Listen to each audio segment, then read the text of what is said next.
Jam 1 siang, Ari dah mulai pasang guys. Jadi posisinya tadi Ari tengah lap, tiba-tiba mati lampu. Jadi lanjut aja lah kita depan sungai. Sunyi dekat rumah guys, aku mati lampu. Biasanya Aryo lap kan, suami pergi Maulid Nabi dengan Pak Uda. Besok Aryo kan. Inilah kondisi yang tempat suami lap dengan Pak Uda. Tanaman, ini tepi sungai. Ini buah, apa ni guys, longkak. Kemarin lah berbuah. Terbas.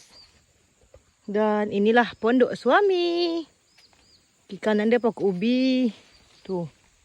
Pondok suami ngelap dengan Pak Uda malam. Aryo ngelap di rumah. Dan ini tiang ini untuk letak HP cari jaringan. Jadi kalau daerah kami mati lampu, matilah jaringan dia guys. Pokok ubi hitam, segar-segar tapi belum besar buah dia. Di kanan pakai anak ni ada kacang. Ni kacang panjang. Tuh. Kacang panjang yang Pak Uda tanam. Bibit dia kami beli di kecamatan kemarin tuh. Ni, koya model gara-gara apa? Gara-gara dekat pokok air masin. Ini kan air masin nih, pakai anak dia. Tuh. Pokoknya segala macam kita bela bibit dia. Mana yang cocok, yang tu kita tanam nanti tu. Tengok daripada kacang koya model tak cocok sangat. Kira apa lagi kita nanam yang cocok. Katanya yang cocok tu nanas, pisang, pinang, nio. Itu nanas Aryo tu. Itu rumah. Dan itu Pak Uda. Nampak sekarang. Kemarin tak nampak gara-gara dia tanaman kan. Nampaknya sini Pak Uda nanam keledek. Terung Pak Uda dikepuk separuh gara-gara ayam menggali. Ayam. Kenapa ya guys?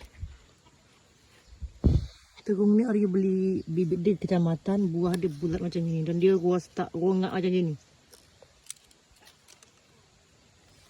Ayam suami ni mana kami pergi, mana ikut. Tunak di situ. Ini pacar dia kawan dia jantan. Ini dia. Ayam kesayangan suami. Reban sekarang terbuka aja guys. Kayak ayam sehat kan. Cepedak 2 biji. Tak apa sehat sangat buah dia guys. Dan rosak. Tuh. Kalau buah beria Pak Uda tak bisa besar. Tak tahu kenapa. Macam gini bentuknya.